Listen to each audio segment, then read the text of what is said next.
welcome back, or welcome. It's loud in here this morning because I have a family, and that's just the way families are. Um, so forgive me if you hear little things just like that in the background, which it's going to happen. But anyway, get on to some things that you need. And speaking of family and folks running around, one thing to understand when you pick up this hobby is the time investment that you can have actually painting these guys. This guy right here, there we go. Probably took me a total of maybe about one of the first ones I did. It's probably about 4 or 5 hours because I had to learn a lot of things on here, and that's going to happen to you when you start out as well. So you have to be able to have the time to be able to do this. If you're doing a stack of 20 guys, and you're only doing it part time, I don't even mean part time. I mean as a hobby when you have time, it can take you a long time. So just remember that. I would be lucky enough to have a very understanding and loving wife that lets me have time here in the den to do this little hobby here. So you need to have that or be single, because if you don't have that and you try and invest 5-6 hours on a weekend when you maybe should be out at a museum or something like that, you're going to find this is it's going to be frustrating. Anyway, enough of my coaching. Other things that you're going to need when it comes to this hobby that I didn't cover before, but are going to be different musts. Some models are snap together, but most are not. You're going to need super glue. Okay, this is Extreme Power Thick Super Glue. Again, you can see $3. Any super glue is going to work, whether that's your Loctite stuff, the gel stuff. I find is pretty good. You could use Gorilla Glue. Here's some Gorilla Glue right here. This is very thin and it doesn't bond instantaneously, so it can be quite frustrating holding something there for a long time. Here's a Loctite, the gel one. I find this actually pretty doggone good because it cures quickly. You also have the standard super glue, again gel. I like the gel stuff the best. I think it bonds the quickest. There's nothing worse than taking this guy like right here and you're trying to hold the flag on and your hands start shaking and stuff like that. It's very annoying. So anyway, super glue. You're going to need super glue to put together the models. Okay, or you could also use plastic cement. Plastic cement chemically melts the plastics. So when you put them together, they actually become one piece that bonds totally together. Again, I recommend super glue for starting out. You can get that plastic cement later on. You're going to need people call this a hobby knife, but it's an X-Acto knife, right? Everybody's seen one of these. You're going to need one of these and some replacement blades for quite a few different purposes. So you may have one laying around, or you may actually have the big one inside the tool shed. The big gray sucker that has a razor blade in it that clicks out. That works too. Any type of razor blade. Some tweezers are good. These are tweezers I got at one of those art supply stores for like $3 or something like that to pick things up with.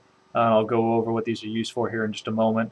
Again, not a must. Any tweezers will do, but having tweezers, especially with a thin end like that, is very helpful. And again, a lot of these things just help. They help. Going over hardware, you can get a pin vise, which is basically a little tiny drill, right? That's all it really is. So that drill right there is rather small. I don't know if you can really get anything like that short of getting a Dremel that's that small. Here's a 1/16 bit, which you would need this as well. This is just the one that comes in the with the little end on here, so it fits into your screwdriver or into your electric screwdriver. 1/16 inch is recommended, maybe even bigger depending on what you're doing with it. This is for pinning.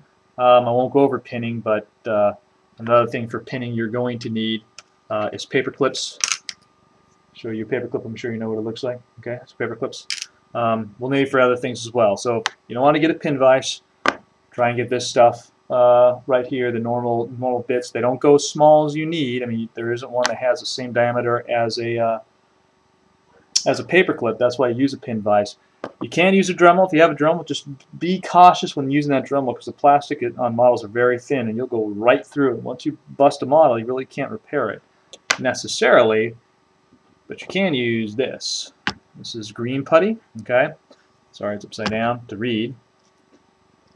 Squadron Fast Drying Green Party, again off of eBay. Like everything I have here has been bought. Well, not everything, almost everything. I think for $5. This is for filling in and repairing models. It's actually quite handy stuff to have around. If you're going to get something like this, a putty, and again, it needs to be a putty that's meant for modeling so that it dries hard and is able to be sanded or scraped. Okay, just not any putty. So don't get like a spackle per se. Will work in a pinch. It doesn't do a very good job because spackle never gets really hard. It's going to stay kind of soft, and then when you paint over spackle, it's going to reconstitute the spackle itself and get soft. But if you do get something like this, you're going to need some sort of little tool, and I've been using this to point at things. And this is a clay working tool. Again, I got, I think, Hobby Lobby for like $1. It helps to not only scrape your models down, but to move that putty around. When you start basing, and what basing refers to is, you can see here is a normal model, okay, and he's on the base that's provided that comes with it. This is the base, okay. See, it's like, okay, now sometimes people put a little bit of sand, glue some sand onto that, or whatever, but it'll never look as good as when you do something like this. This basing, is what they call it, brings a lot of character and life to your models, and I highly recommend investing in the materials needed to do that, because it really makes the difference. It really does, between a good model and a great model. In order to do basing, you're going to need corkboard as one of the first things that you probably need. This is just standard corkboard. I had no idea how expensive corkboard is nowadays, but I get two different thicknesses. I get about that thick, and I think that would be about a 1/4 inch thick, and then you can get the 1/8 of an inch thick stuff. Here's a big sheet of it right here. Okay, you can see there's the thick one on top of the thin one. See the difference? About double the thickness. And this base right here that I have, as it focuses, good, that's made out of corkboard. Of course, it's not all corkboard. You see a little aggregate and sand and grass there. So how do you do that? Well, you buy what they call static grass. Now, I haven't gone over the price for all this stuff that we've been talking about yet so far, but I would say everything that I put in front of you is probably about another 20 bucks. Here is static grass. It comes in a big can. Okay, static grass is very short stuff. I believe this is 2 millimeters because it's measured by millimeters. Or you can also buy, this is Army Painter's Grass Tufts. Really neat product right here. Essentially, they're pre-made tufts of grass that you just glue on instead of this. And I haven't done an application of how to base, so this is much easier right here. You don't get nearly as much. It's about the same price. You'll see $5. This is about $5. You can get it for cheaper again off of the discount game store on eBay. But it's always a buy now. You can't bid on it, so you're going to pay whatever they ask for it on it. But in order to do basing, you need this. This comes in different colors. There's browns and grays and, you know, burnt like straw colors and all these sort of things. So get whichever one you like. This requires a little bit of glue, and so does this. This takes a little more, point to what I'm pointing at here. This right here takes a little more finesse to get done, but it is what I did on this one right here. This horse is done, there you go, with that type of static grass. And then tufts are done with, I don't have any examples right in front of me, but you can kind of see they're able to mix things. And if I kind of tilt this in focus, you can see that the tufts here, the base tuft or the short grass is green, and then it has brown longer. This is one size, one length, and this varies in length. So this really is here. These tufts are a better product than this. I have both because I bought this first and then moved on to this, but I still use this in a lot of applications, especially when I'm doing like a large area. If you want your base to be nothing but grass, you're going to need this stuff. If you're just doing little accents here and there, then you use this. Also, sometimes you'll find corkboard is so expensive, as I take a step back real quick, that you can't find it or you don't want to pay the money. You could also use that. That right there is pine bark. Pine bark, you can break it off and make a base, and it's a wonderful looking base. A little more difficult to mount your figures to, but it is available as well, usually for free right outside. Speaking of free right outside is ballast. There are different types of ballast. You can buy it from, again, here's Army Painter, again from the same place, the Discount War Store. This is a dark color that you really don't need to paint over. Here's rocks, cork rocks, in fact. Here you can get different colors, almost flock-like material. Here's some over here that's ash brown. I know you can't see it. You can get snow, all sorts of different things. But in general, you're going to want to do or get 2 or 3 things when you're talking about the actual basing itself when it comes to grit and aggregate. Okay, so you're going to want first a sand. Here's a sand. I'll move these things out of the way. Here's a sand right here. Okay, don't go out in your backyard and get sand, because that sand's, I hate to say it, it sounds really stupid, but it's dirty. It's got other stuff in here. This stuff is clean. Beach sand will work though. Obviously that is very clean because it's been in water all the time. But you want to get sand that doesn't, as it spills onto the ground there. And let me open this off camera so I don't make a mess on my workstation. But there you can see it's just sand, right? Now this can be colored and painted over and all sorts of things to make it look like different things. Okay, but you want a fine-grained sand. And then you want to get ballast. Ballast is the common term for something like this. And again, these are just baby food containers that I put my stuff into. It's a little bit bigger of a grain. And this one happens to be mixed a little with some sand in here. But you can see these bigger pieces in here. And these make for a variation in the size of the grain that's actually on the miniature, and it's more realistic. Remember, if this is this big, it's about the size of a fist. You have to think that's actually what it's going to look like when it's down next to the model, a fist-sized boulder or rock. So again, ballast, and you can buy ballast like I showed you here before.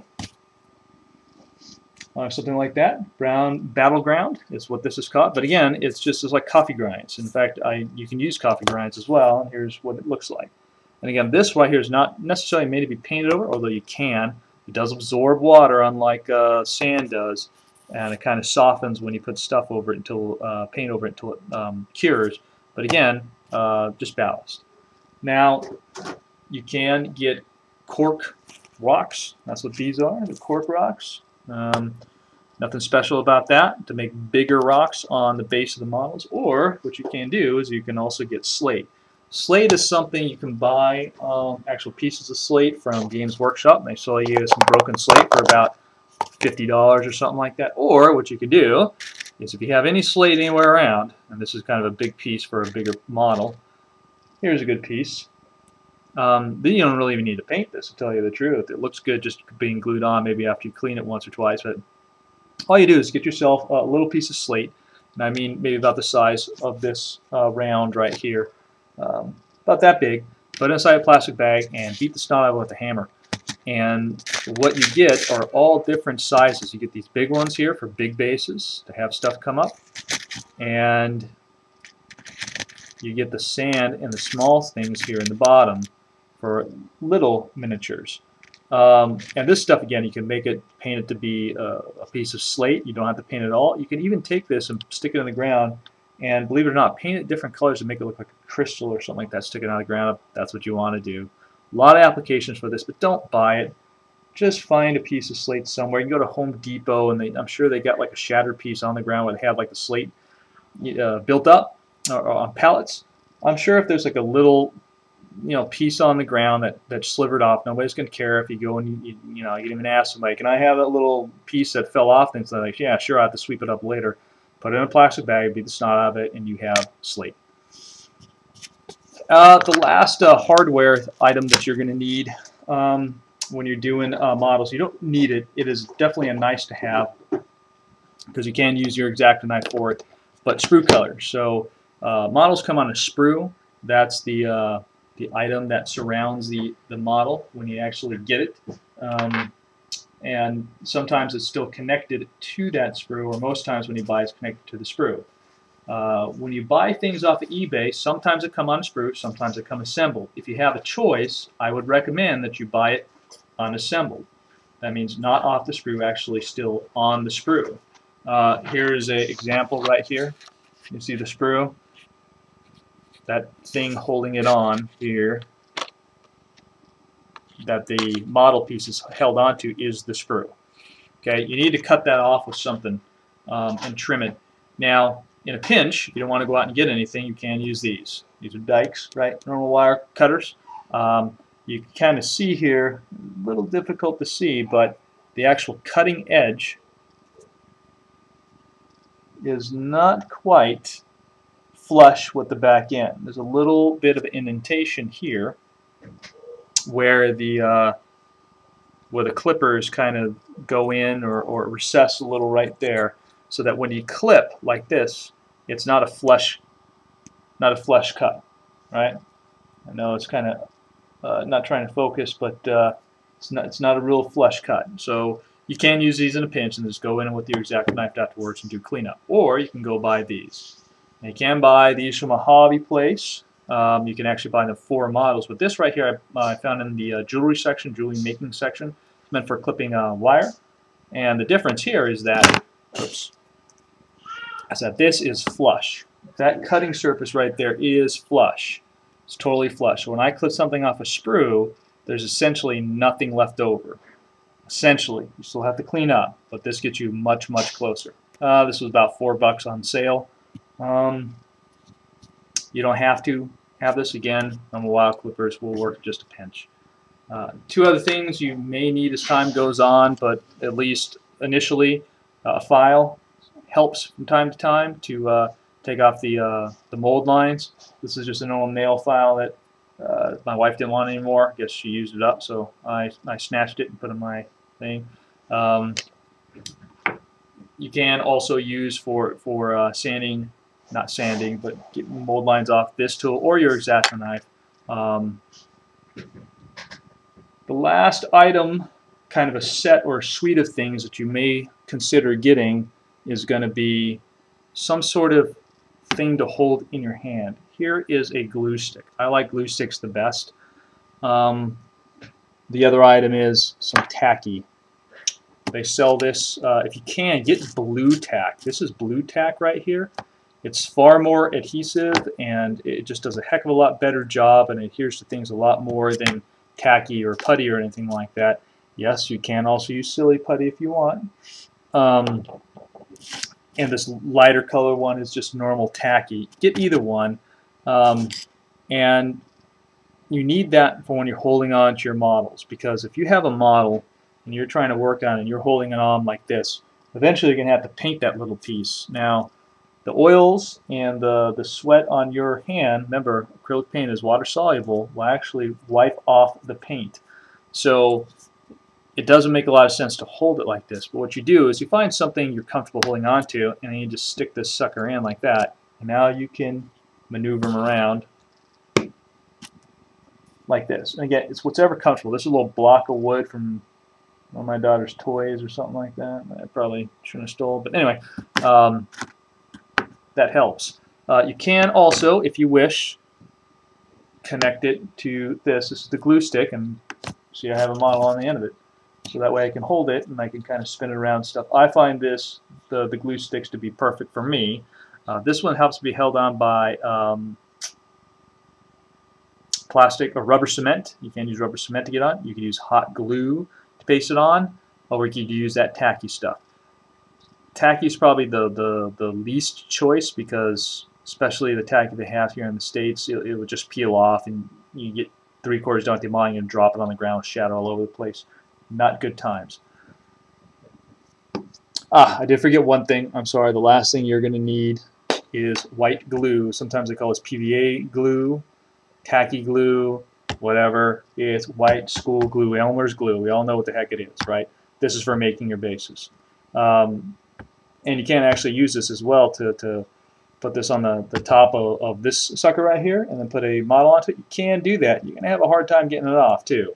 So, but for bases, this is an absolute must right here.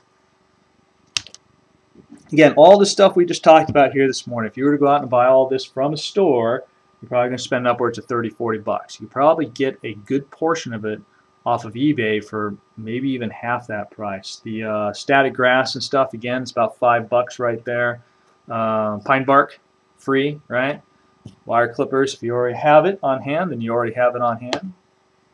Super glue, if you already have it on hand, you already have it on hand. Big razor blade from the tool shed, already have in hand, that's free too. Of course, you want to get one of these about $3, something like that. School glue or white glue, Elmer's glue, a few bucks. This putty here, a little bit more, probably about $6, $7. I'm not sure what I told you before, but around there. Cork board. I think this is $4 per sheet or something like that. So this is actually kind of expensive, but a nice to have. The pin vise. I think the pin vise I got off of eBay again for, I want to say, about $4 or so. These bits right here probably run about I don't know. Usually buy them in sets. It's kind of hard to buy them individually, but $2, $3 for a set. A small set, that is. The ballast that we showed you before can run about $3 or $4, right? But if you go outside or you have a beach around and get beach sand, that's free. Again, a slate from Home Depot. They should let you have it for free as well. And you, at that point in time, after we go back to the last spot, which was, I think, about $50 thereabouts, kind of all in to get all this stuff, plus all this stuff here in front of you, you're still under $100, and that's almost everything you need. And then that's the large paint list too. Almost everything you need. And then you'll find as you do this hobby that I kind of want these more colors, or I kind of want to try P3 colors, or I want to try the air colors. These sort of things. So we'll do one more quick video on setup, and then I will finish off with some advanced tools to have in your repertoire.